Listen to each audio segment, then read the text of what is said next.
Hello, I'm the Nostalgia Critic. I remember it so you don't have to.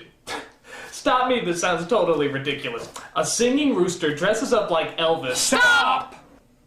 Well, if you can't even make it that far, then you're gonna have a real hard time with Don Bluth's strangest of animated creations. And that's saying a lot. Rock. Let me be your rooster, and let me roost with you. Director Don Bluth was by far one of the greatest animation gods who ever lived. In the 80s. In the 90s, I think he left his brain at the Fubar convention because he turned out some very strange, very mediocre material. The good stuff seemed to end with All Dogs Go to Heaven, and the bad stuff seemed to begin with Rockadoodle. It's strange, it's nonsensical, it's kind of like a bedtime story if read by Andy Warhol. So, why is this movie such a mother-clucking mess? Take a look and decide for yourself. The film begins in outer space as a narrator's voice comes in to fatally attempt to tell the story. Once upon a time, the sun came up. Imagine for a moment if instead of rising up like this, she took a look around and decided to go back to sleep. Let me tell you all about it. And let me warn you, I've been drinking extensively.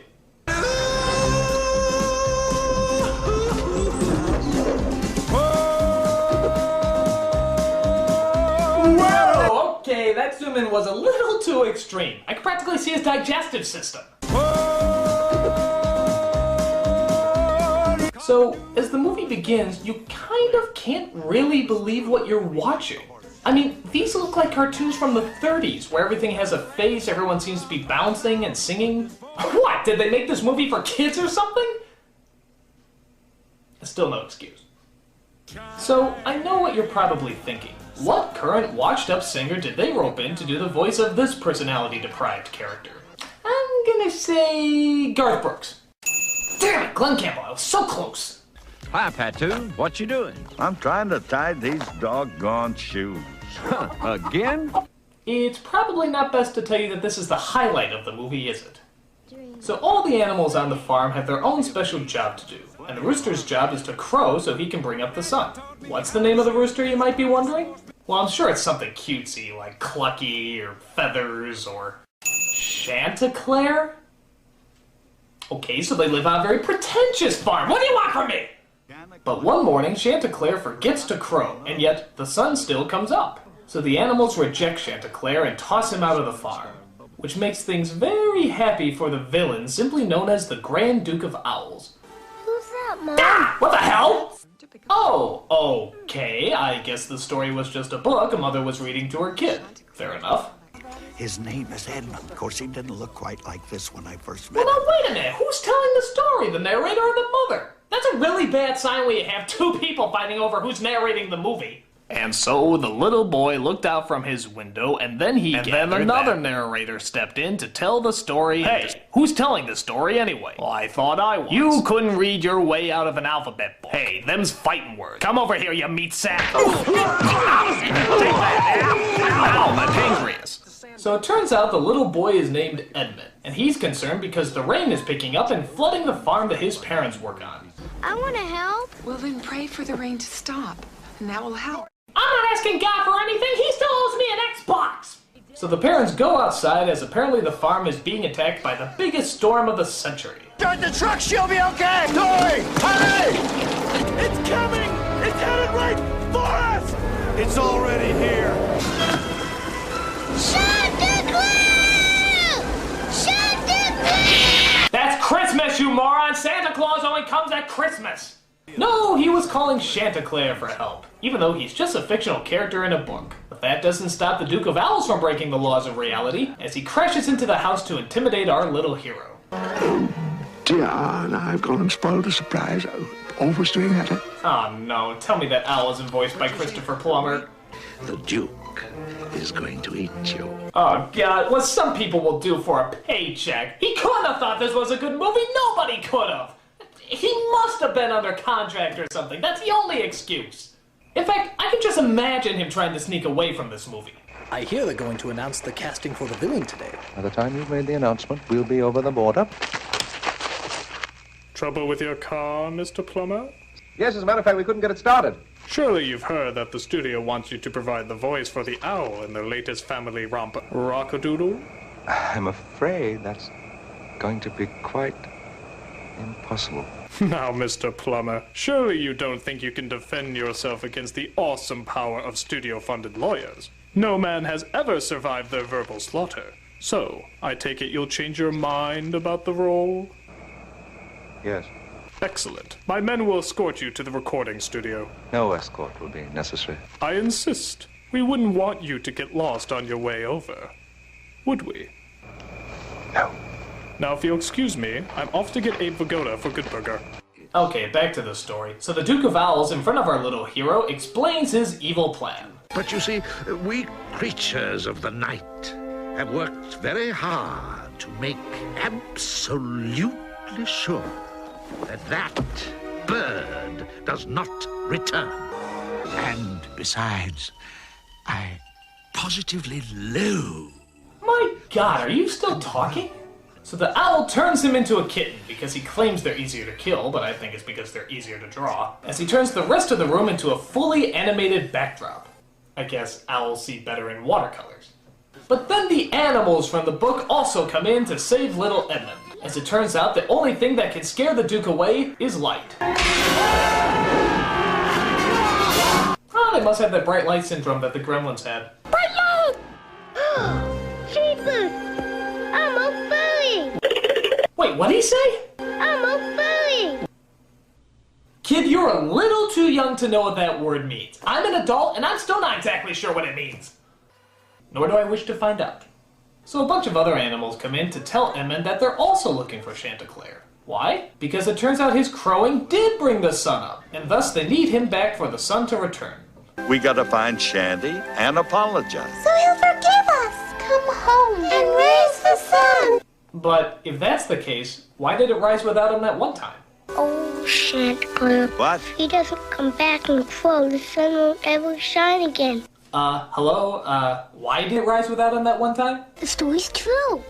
You all laughed at him and he went away. Why did it rise without him that one time? You're right, son. We done wrong, and that's why we're searching for the city. Why didn't it rise up? You know what? Fine, forget it. I'm gonna make up my own reason. God got bored and wanted to fuck around with the rooster, so he played yo-yo with the sun. There, I'm happy. Let's see how else they're gonna confuse me. So the gang all decides to go to the city, because apparently there's a city right across from the farm, to find Chanticleer. Meanwhile, we see the Duke acting as the Phantom of the Opera, as he tells his henchmen to find the cat and kill it. Actually, no, I tell a lie. He doesn't talk about it, he sings about it. We hate the sun! That much we know! Wow! Wow! I can literally tell from the first lyric that this song is gonna suck. That's incredible. You have to try in order to be that bad. We hate the sun! From head to toe! Never let him crow. So the animals float down the river as they encounter many horrible, disastrous obstacles in their way. Like... Giant tree! 100 feet in clothing! My God! We'll hit that eventually! So the henchmen find the animals and try to attack them. But Edmund sticks to his guns by doing what he knows best. Shouting the words, "Oh no." Oh no! Oh no! Oh no! Uh-oh. Uh-oh. Uh-oh. Uh-oh. I haven't discovered swear words yet, so my range of negative vocabulary is limited. Ah! So the animals escape and finally make it to the city. The owls have returned to tell the Duke the bad news. You imbecile! That's not an adequate pipe. Oh yes, I forgot to mention that the Duke's breath contains magical powers. You know what this is? This is the animated version of Mad Libs. It makes just about as much sense. So our main hero gets turned into a animal. Cat! Okay, he's transformed by the villains. Noun. Breath! Breath, alright. They have to travel to the city to find a animal. Rooster! Rooster, okay. Who makes the sun rise by verb? Singing! Singing, yes. Wow, doesn't that sound ridiculous? Imagine if they made a movie based on that nonsense. That'd be stupid. So they search all throughout the city for Chanticleer, which is also populated by animals. Well, now how does that make sense? I mean, do the parents, when they need farming supplies, just drive to the city filled with cartoon animals? Well, thank you, Mr. Pig. This frying pan will really help us out when we're cooking up some bacon. On that note, how about them bears? The team, not the people that own the hardware store down the street. There's also this weird running joke about how the dog doesn't know how to tie his shoes. No, Pachu, that's not how it goes for the 100th time. It's over, around, under, and through. No, kid, that's not how you act for the 100th time. Emote, connect, and be credible. Finally, they find Chanticleer, as he now makes his living as a world-famous Rooster Elvis impersonator. Isn't there all these characters sounding like sports teams' mascot rejects? Well, you're the #1 chick in this chicken coop. But one character named Goldie looks on Chanticleer's fame and can't help but feel a tad jealous. Oh, Goldie, would you not bother me with this right now? You gotta go on in 2 minutes. But I'm too good for the chorus. What's he got that I ain't got? Well, a penis for starters.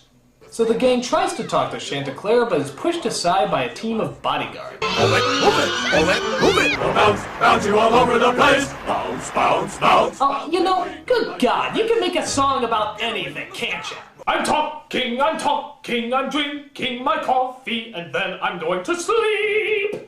Meanwhile, back at the farm, the flood's getting worse, as Edmund calls up to see how the pig, rabbit, and mouse are doing. This is a strange world of randomness, isn't it? No, great. Oh, goodbye. Dewey! Aha! I'm going to waste all their minutes. Mwahaha! What about my family? Are they awake? Your family? They left this movie hours ago. They know a stinker when they see one. Bye. The number you have dialed is no longer in service. Oh, no. God, just by the way they're walking, I can tell they're going to sing. Twiddly-dee, twiddly-dee. Okay, no song that begins with the lyric Tweedledee is going to be good. Go back and try again! So they try to get a note to Chanticleer, this time disguising themselves as penguins so they don't get spotted. Hey, what are you doing, little fella? Something I learned in school. Something I learned in school. So they get the note to Chanticleer, but is distracted by the love of his feathery life, Goldie. She says her name is Goldie.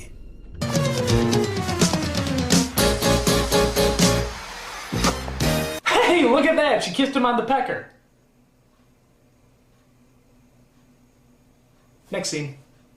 So Goldie seduces Chanticleer as they make sweet, horribly written music together. Love has said hello. You don't know what that means. Really means to me. Oh, I think we've lost them. What do you mean? I love the fact that a song is so bad that even the movie is trying to ignore it. It's like they're ashamed that they made a musical. Like they should be! So the gang is captured by the Battletoads here and tied up in one of the trailers. Haha! Take that, Grill! But one of the owl henchmen still wants to destroy them as he breaks into the trailer and...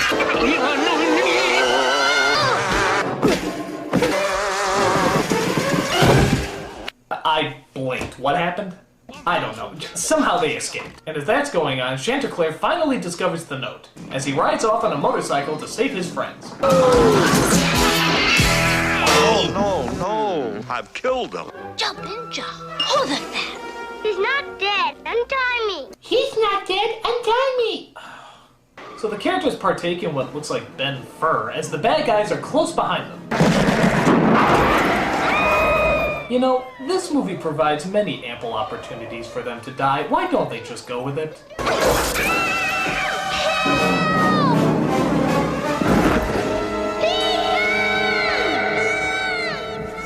Of course, if we were afraid cat. I'm not afraid of any. Hey, lay off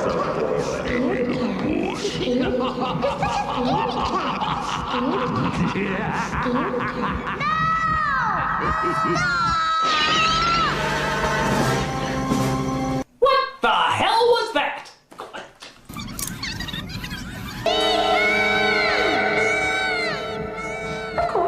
Is the movie flashing before his eyes? Or rather, in his eyes?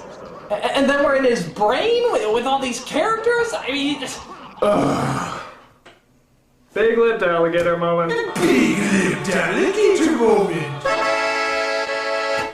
So after that strange slip of consciousness, Edmund saves the mouse and they escape the bad guys. As we jump back to the farm where we see the other animals have run out of batteries in their flashlight. We are the creatures of the night. These are the gayest villains ever! Do they really have to sing everything? Just because it's a musical doesn't mean you have to sing. You could just quietly shut the fuck up. I would prefer that. But thank God our heroes arrived to put that all-bird choir in its place. All right, Wow. This is Edmund. It's over for you. This is Edmund. It's over for you. God, this kid makes Jake Lloyd look like Haley Joel Osment. So they tried to get Chanticleer to crow, but he's sadly out of practice. Are you by any chance having a little trouble with your throat? Don't give up, Chanticleer. Put that belching Tim Curry in his place. But the Duke uses his magic breath to make things more difficult. How do you get magic breath anyway? Did he just drink a cocktail of blended fairies and Smurfs? I mean, how does that work? To make things worse, he strangles Edmund. And transforms himself into a giant tornado.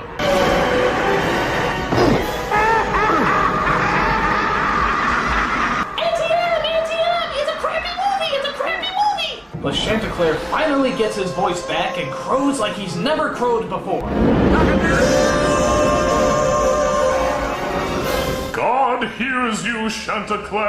I didn't mean to put the rotation of the planets out of order. I was just fucking with you. And for some reason, the sun transforms the evil Duke of Owls into... Cartman from South Park. Screw this movie, I'm going home.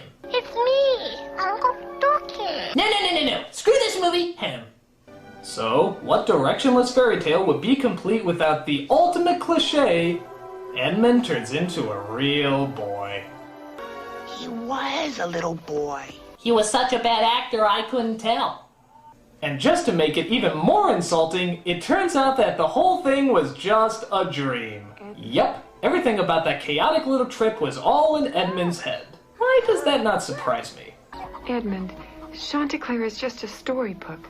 Those characters are only make-believe. Now, come on, let's get back. No, Mom. No, they're not. I saw them. I bet they're wondering what happened to me. I'd say this ending was just ripping off The Wizard of Oz, but it isn't. It's directly stealing from it. Right down to everything becoming brown and white. Does this movie have any shame? And then, just to give us the ultimate of non sequiturs... Cockadoo! What? No, hey, what? No, hey, what? Okay, is this a dream or did the kid get into the Vicodin again? I mean, this makes no sense. Wow, they turned me into a quappy blue screen effect. And does the movie actually end? Not really. It just kind of stops. It's like, whoops, we forgot to make sense of anything. Oh well, it kept your kids quiet for a few hours, didn't it? Exits to your left. This was weird. It was just weird. It wasn't good, it wasn't bad. Well, okay, it was bad, but it was mostly odd. It's sad to see such a great animator deprive himself of his own talent. This movie is literally like they just made up the story as they went, and that is very rarely a good sign. And I don't know about you, but quite frankly, I'm getting... Praise? The hell out of here! You are good at this game. I'm the Nostalgia Critic guy, remember it? So you don't have to. Lasciami respirare insieme a te. Lasciami respirare, fammi sentire il tuo corpo dentro.